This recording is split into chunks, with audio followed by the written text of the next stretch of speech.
Hello students, मैं हूं गौरव गोयल। तो आज के लेक्चर में हम लोग कवर करेंगे आगे का part structure of atom. 9th class में हम देखेंगे।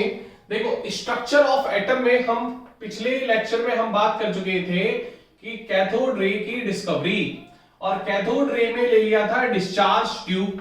डिस्चार्ज ट्यूब की हेल्प से जे थॉमसन ने क्या की थी? डिस्कवरी की थी किसकी? कैथोड रेस की। कैथोड रेस की डिस्कवरी करने का मतलब यह है, कैथोड रेस के जो पार्टिकल्स होते हैं वो होते हैं नेगेटिव चार्ज पार्टिकल्स। मतलब जे थॉमसन ने डिस्कवरी कर ली थी नेगेटिव चार्ज पार्टिकल की। किसकी कर ली थी? नेगेटिव चार्ज पार्टिकल की डिस्कवरी कर ली थी। बोलो, इतनी बात क्लियर है? समझ में आ गई बात? अब देखना यहां पर एक चीज, यहां पर एक चीज देखना। ये हमारा नेगेटिव बड़ा वाला पॉजिटिव होता है, ध्यान रखना। ये हाई वोल्टेज था। क्या था? High voltage. ये बेसिकली है क्या? ये क्या है? Discharge tube. क्या है ये? Discharge tube. क्लियर?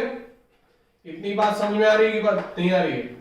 ये विलियम क्रूक्स की थी। ये किसकी डिस्चार्ज ट्यूब थी? William crooks. हाई वोल्टेज लगा दिया यहां पर प्लस, ये माइनस। ठीक है? ये वैक्यूम, वैक्यूम पंप से यहां लो प्रेशर कर दिया। लो प्रेशर, प्रेशर क्या कर दिया? लो कर दिया। इतनी बात समझ में आ रही? तो यहां पर इसकी हेल्प से इन्होंने कैथोड रे देखी। तो कैथोड रे हमारी कुछ स्ट्रेट लाइन में ट्रैवल करती हैं, कुछ इस तरीके से प्रॉपर्टी है। मतलब इसके बेसिस पे, मतलब डिस्कवरी ऑफ कैथोड रे इन्होंने कर ली। Discovery of cathode rays by J Thompson.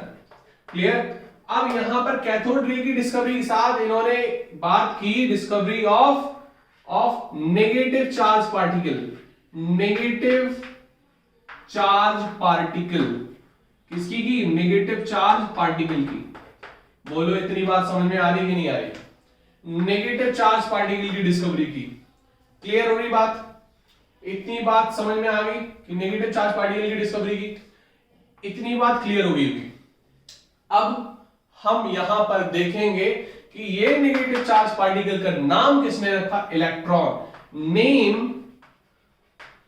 Name of negative charge particle, negative charge particle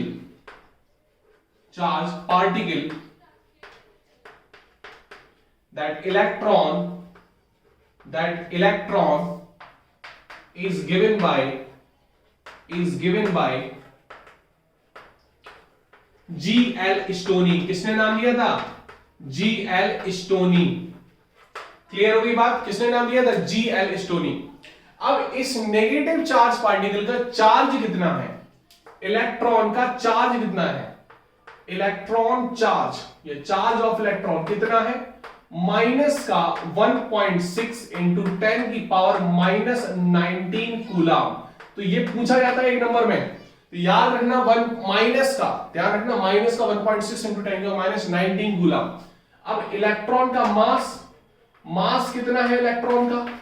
ये तो चार्ज हो गया। मास कितना है? 9.1 इंटू 10 की power minus 31 KG. Clear? 9.1 into 10 का माइनस 31, कितना कम है? Minus 31, that is KG. Clear? In KG में। तो ये थी पूरी नेगेटिव चार्ज पार्टिकल की कहानी। समझ में आ गई बात? इतना फटाफट नोट कर लो, फटाफट इसको नोट करते जाओ।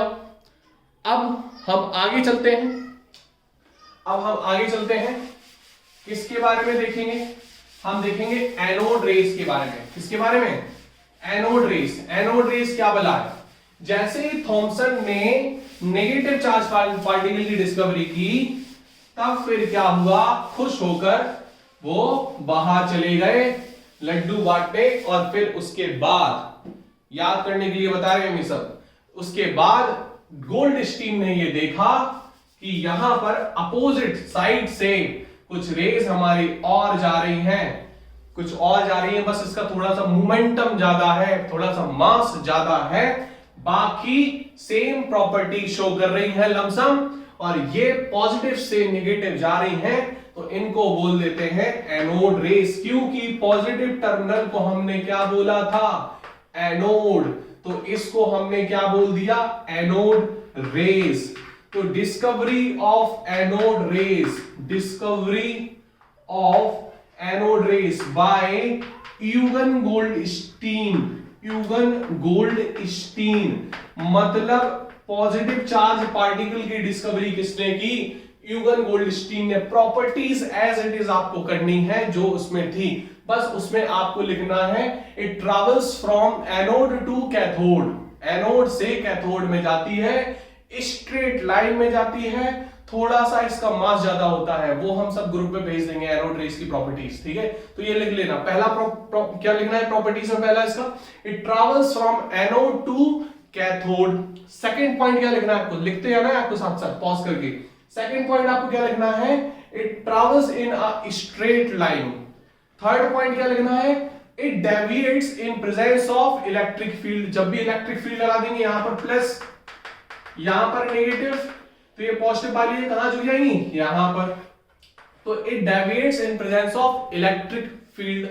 क्लियर? चौथा पॉइंट क्या लिखोगे? It have mass. Clear? Fan लगा के इसमें भी एक्सपेरिमेंट किया गया था, तो यहां पर मास है, it also carry some mass more than cathode ray particle. ये भी लिख लेना, more than cathode rays particle. इतनी बात समझ में आ रही है? क्लियर? ठीक है। It ionize the gases, it ionize the gases, ये भी लिख लेना, उसमें भी लिख लेना ये point, it ionize the gases. अब इतनी बात क्लियर हो गई। यहां पर इसको it is also known as canal rays, इसका सेकंड पॉइंट, इसमें ये भी लिख लेना नेक्स्ट पॉइंट, इसको कैनाल रेस भी बोलते हैं। क्या बोलते हैं? Canal race. कैनाल रेस क्यों बोलते हैं? क्योंकि ये पीछे साइड से आ रही नहीं और बीम बना के आती है, कैनाल फॉर्म में जाती है, कैनाल फॉर्म में, ठीक है, ठीक है, इसको बोल देते हैं कैनाल रेस। क्लियर? समझ में आ गई बात? Canal rays. अब कैनाल रेस की जो पार्टिकल्स हैं वो हमारे क्या है? Positive charge particle, positive charge particle, positive charge particle. Clear? समझ में आ गई बात कि नहीं? पॉजिटिव चार्ज पार्टिकल को H+ को सबसे पहले, H+ हाइड्रोजन में क्या है? एक इलेक्ट्रॉन एक प्रोटॉन, इलेक्ट्रॉन निकाल दो, क्या बचा? अकेला प्रोटॉन। इस H+ को सबसे पहले प्रोटॉन किसने बोला था? रदरफोर्ड ने। तो नाम किसके द्वारा आया? रदरफोर्ड के द्वारा। Clear? Name given by Rutherford. लेकिन कभी कभी हम यूगन गोल्डस्टीन ही लगा देते हैं, क्योंकि पॉजिटिव चार्ज की डिस्कवरी प्रोटॉन इलेक्ट्रॉन प्रोटॉन नाम दे दिया था इन्होंने, ठीक है। लेकिन H+ को सबसे पहले रदरफोर्ड ने प्रोटॉन बोला था। क्लियर? अब इसकी चार्ज की बात करें, प्रोटॉन में प्लस चार्ज होता है, प्रोटॉन का चार्ज कितना होता है? यहां पर प्रोटॉन में चार्ज प्लस में कर देना, बस 1.6 इंटू 10 की पावर -19 कूलम, प्लस का 1.6 इंटू 10 का -19 कूलम। अब प्रोटॉन का मास कितना होता है? मास याद रखना, वहां पर -31 kg था, बहुत कम है उसका, लेकिन यहां पर कितना है?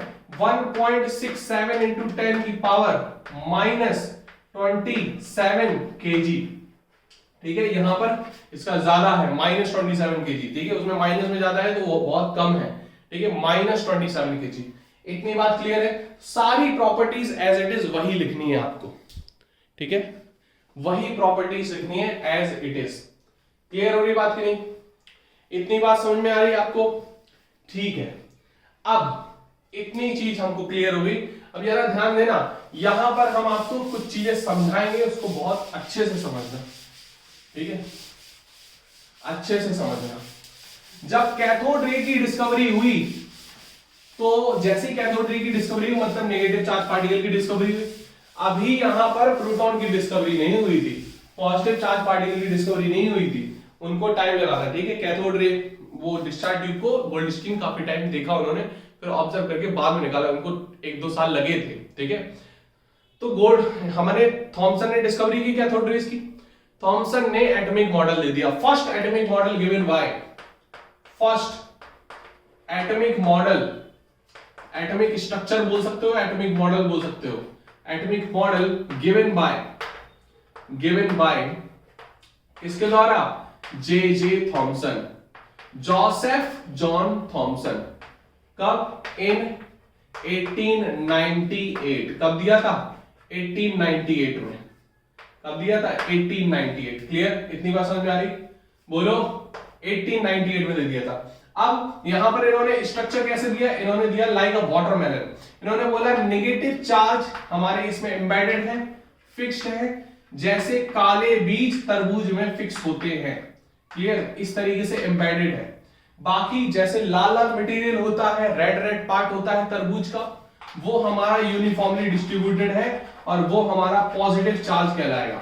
तो मतलब लाल लाल मटेरियल को उन्होंने बोल दिया कि पॉजिटिव चार्ज जैसा दिखेगा कुछ एटम का स्ट्रक्चर में, और नेगेटिव चार्ज ऐसे दिखेगा जैसे तरबूज में काले बीज होते हैं। ठीक है, तो इस तरीके से इन्होंने एटॉमिक स्ट्रक्चर यहां पर दे दिया था। Clear, like watermelon structure, watermelon structure,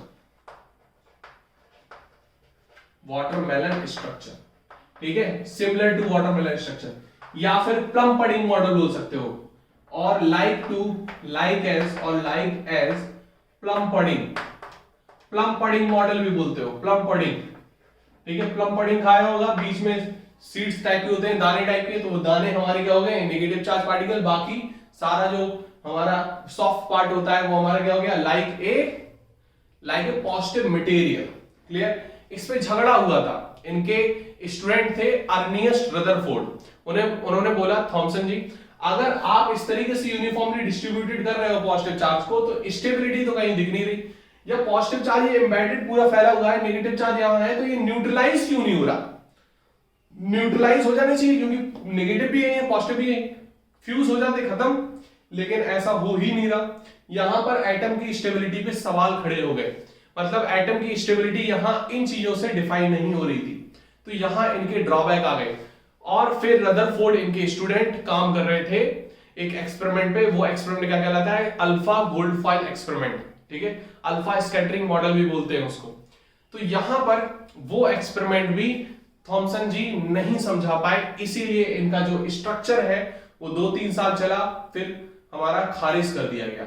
clear, तो इसको नोट कर सकते हो पहले, first atomic model is given by J Thomson. ठीक है, in 1898 लिख लेना, it is like a watermelon structure और like as plum pudding model.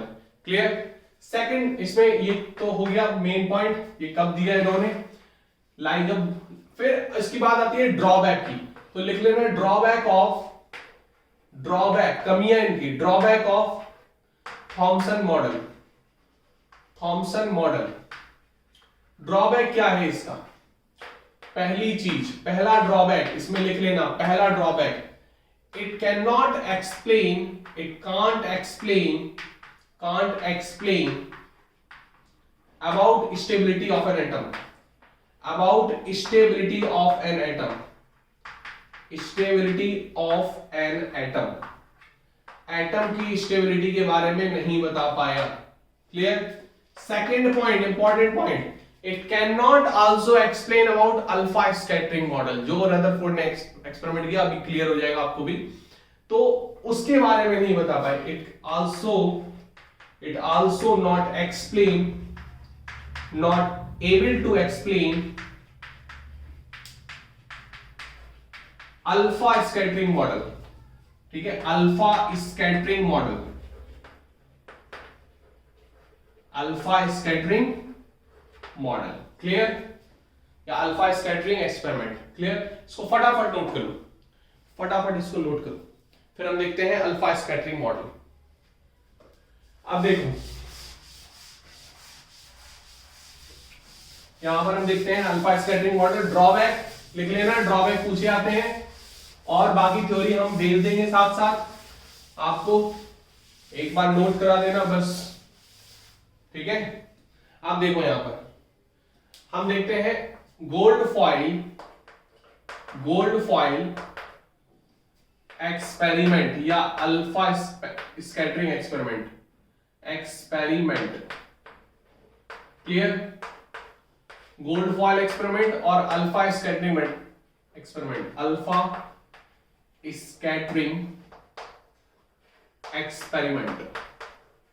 Clear होने की बात की नहीं, समझ में आई बात। अब देखो यहां पर इन्होंने ली गोल्ड फॉइल, गोल्ड की पतली लेयर, फॉइल मतलब पतली लेयर, तो पतली लेयर इन्होंने ली, बिल्कुल एटम के बराबर पतली लेयर होगी। ठीक है, समझ में आ रही बात, ये पतली लेयर होगी, और इन्होंने ले लिया अल्फा पार्टिकल सोर्स, क्या ले लिया, इसमें अल्फा पार्टिकल भर दिए और गन चला दी अल्फा पार्टिकल की, alpha particle source. Alpha particle क्या होते हैं वो हमें समझना होगा अभी। और यहां पर लगा दी जिंक सल्फाइड की क्या प्लेट, जिंक सल्फाइड की प्लेट। अब जिंक सल्फाइड क्या ऐसा मटेरियल है, फ्लोरोसेंट। मतलब जिंक सल्फाइड अगर ये है, ये हमने इलेक्ट्रॉन डाला या प्रोटॉन फेंका तो यहां पर स्पार्क देगा, मतलब कोई भी चार्ज फेंका हमने इससे टकराएगा, स्पार्क देगा, तो हमें चीज पता चल जाएगी अल्फा स्कैटरिंग इस पे पड़ेगी तो हम पता चलेगा अल्फा पार्टिकल है, अल्फा पार्टिकल प्लस चार्ज होता है ना। तो यहां पर जिंक सल्फाइड क्या है, fluorescent material, fluorescent material, clear, fluorescent substance. समझ में आ गई बात?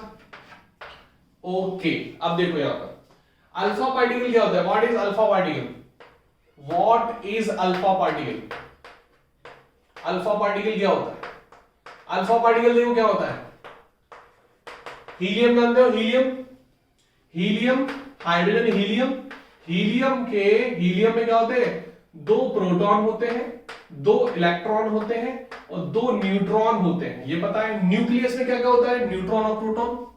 तो इलेक्ट्रॉन जब हम निकाल दें, इसके दोनों इलेक्ट्रॉन निकाल दें तो क्या बचेगा, हीलियम 2 प्लस, क्योंकि सोडियम से एक इलेक्ट्रॉन निकाल देते Na प्लस हो जाता, हीलियम से दोनों इलेक्ट्रॉन निकाल दो, दोनों जितने हैं दोनों निकाल दो, क्या हो जाएगा He2 प्लस, क्या हो जाएगा He2 प्लस। तो इसको He2 प्लस मतलब ये केवल बचा प्रोटॉन, सॉरी न्यूक्लियस, देखो समझो इधर, ये हमारा न्यूक्लियस है, इसमें प्रोटॉन और क्या है न्यूट्रॉन, और इलेक्ट्रॉन कहां घूम रहे हैं, यहां पे। ये दोनों इलेक्ट्रॉन जब निकाल देंगे क्या बचा, न्यूक्लियस। तो हीलियम का nucleus, nucleus of helium, nucleus of helium atom तो हम क्या बोलते थे, अल्फा पार्टिकल। समझ में आ गई बात कि नहीं? या फिर हम बोल दो, इसको दूसरा पॉइंट भी लिख सकते हो, He2 plus, He2 plus ion को हम अल्फा पार्टिकल बोलते हैं। क्लियर? अब ये पढ़े, अब देखो यहां ध्यान से देखना, थॉमसन ने क्या बताया था, पॉजिटिव चार्ज पूरा फैला हुआ है। अगर ये एटम इसी हिसाब से है, थॉमसन के हिसाब से, यहां पर नेगेटिव चार्ज एम्बेडेड है, अगर ये थॉमसन के हिसाब से है, पॉजिटिव चार्ज पूरा फैला हुआ है, तो ये पॉजिटिव चार्ज जाएगा और ये लौट के आ जाएगा, क्योंकि रिपेल करेगा, पॉजिटिव पॉजिटिव रिपेल। लेकिन ऐसा हो ही नहीं रहा था सीन, ये तो ऐसे ऐसे जा रहे थे, ये तो ऐसे ऐसे दिख रहे थे हमको, क्लियर, ऐसे ऐसे दिख रहे थे अंदर से। समझ में आ रही बात कि नहीं? ऐसे ऐसे दिख रहे थे, क्लियर, मतलब ये अंदर से पास हो रहे थे, मतलब ये भी पॉजिटिव और पूरा यूनिफॉर्मली, अगर थॉमसन ने बताया यूनिफॉर्मली पॉजिटिव, यूनिफॉर्मली डिस्ट्रीब्यूटेड है, तो रिपेल होके अंदर से जा रहे हैं। अगर मैं अब देखो उसी पार्ट को हम थोड़ा सा जूम करके देखते हैं, हमारी क्या थी, जिंक सल्फाइड की फ्लोरोसेंट लेयर थी, ठीक है, हमने गोल्ड फाइल ली थी पतली सी, हमने उसको जूम कर लिया, तो यहां पर हमने ले लिया क्या ले लिया, एक एटम ले लिया। अब अगर हम थॉमसन के जी के हिसाब से चले तो यहां पर ये सीधे सीधे जाना चाहिए, सीधे सीधे नहीं जाना चाहिए, क्योंकि ये पूरा का पूरा यूनिफॉर्मली डिस्ट्रीब्यूटेड है, और जब डिस्ट्रीब्यूटेड है तो पूरा का पूरा ये एटम जो डिस्ट्रीब्यूटेड है, तो यहां से एटम नहीं, सॉरी जो अल्फा पार्टिकल है नहीं गुजरेगा, क्लियर, लौट के आ जाएगा, क्योंकि अल्फा पार्टिकल भी पॉजिटिव है, हीलियम आयन है +2 आयन, और यहां भी पूरा यूनिफॉर्मली डिस्ट्रीब्यूटेड। लेकिन ऐसा नहीं हो रहा था, मिल क्या रहा था, ये अंदर से जा रहा था, ये अंदर, यहां पे स्पार्क मिल रहा है हमको, ठीक है, तभी तो लगाई दिए, ये स्पार्क मिल रहा है, यहां से इस तरीके से ये जा रहा था। क्लियर हो रही बात की? बोलो, इतनी बात समझ में आ रही? ये जितना ज्यादा सेंटर के पास आ रहा था उतनी ज्यादा इसकी डेविएशन मिल रही थी, समझ में आ रही थी, उतनी ज्यादा डेविएशन मिल रही थी। मतलब अगर सेंटर में एग्जैक्ट आ गया ये, तो वापस उल्टे मुंह लौट रहा था, उल्टे मुंह, मतलब सेंटर में कुछ लोचा है, मतलब जो भी चार्ज है, पॉजिटिव चार्ज है, वो कहां पर है, सेंटर में। पॉजिटिव चार्ज कहां पर है, सेंटर में। तो यहां पर डिस्कवरी हो गई centre part of an atom, that is called nucleus of an atom. तो न्यूक्लियस की डिस्कवरी किसने की, रदरफोर्ड ने, इसीलिए फिर हमने लिख दिया discovery of nucleus by Ernest Rutherford, E Rutherford. इतनी बात क्लियर है? तो यहां पर डिस्कवरी हो गई, रदरफोर्ड ने डिस्कवरी कर ली न्यूक्लियस की, centre part of an atom, जो कि पॉजिटिव चार्ज से भरा हुआ है, और कहीं पॉजिटिव चार्ज नहीं है। अगर कहीं होता तो ये अल्फा पार्टिकल जाता नहीं, क्योंकि पॉजिटिव चार्ज से रिपेल करके वापस लौट जाता, जिस तरीके से अल्फा पार्टिकल सेंटर की तरफ आ रहा है और यहां से लौट रहा है। क्लियर? तो यहां से ये सेंटर पार्ट से ये लौट रहा था। इतनी बात समझ में आई आपको? तो यहां से ये चीज हमको क्लियर हो गई अच्छे से कि सेंटर पार्ट पे पॉजिटिव चार्ज पूरा कंसंट्रेटेड है एटम के अंदर and that centre part is called nucleus of an atom, जो कि डिस्कवरी हुई थी 1903 में, क्लियर, बाय अर्नेस्ट रदरफोर्ड। और इसी चीज को, इसी अल्फा पार्टिकल एक्सपेरिमेंट को, गोल्ड फॉयल एक्सपेरिमेंट को ये थॉमसन जी नहीं समझा पाए, इसीलिए इनका ड्रॉबैक दूसरा बन गया। पहला ड्रॉबैक कि ये स्टेबिलिटी ऑफ एटम के बारे में नहीं बता पाए, दूसरा ड्रॉबैक क्या है कि ये किसके बारे में नहीं बता पाए, alpha particle gold foil experiment को। इसको बहुत अच्छे से आपको बनाना है, जूम करके भी, ये भी स्ट्रक्चर बहुत अच्छे से बनाना है, सारी चीज लिखनी है। इन 1903 लिख लेना, इन 1903। बेसिकली ये जो मॉडल है, ये जो हम लोग ने 5 मिनट में देख लिया है, इसको लगे थे 4 से 4.5 साल, और इसमें 21, 22, 23 मेंबर लोगों की टीम थी। रदरफोर्ड इसको लीड कर रहे थे और इनके 2 स्टूडेंट थे, dearest, right hand and left hand, that is called Geiger and Marston, GEIGAR, Geiger and Marston, MARSDEAN, ठीक है। तो ये दोनों लोग थे डियरेस्ट इनके स्टूडेंट्स, जो कि बहुत ज्यादा योगदान दिया इन्होंने इस एक्सपेरिमेंट में, और न्यूक्लियस की डिस्कवरी इन सभी लोगों ने 4.5 साल में कर ली, क्लियर। उन्होंने कब बताया था, 1898 में, तो उसकी बात समझ लो, 1903 में उन्होंने बताया, क्लियर। इसको नोट करो फटाफट, फिर इनका नया मॉडल हम देखेंगे बाद में। तब तक के लिए बाय बाय। इसके ड्रॉबैक्स भी देखेंगे आगे चल के, ठीक है, नोट कर लो।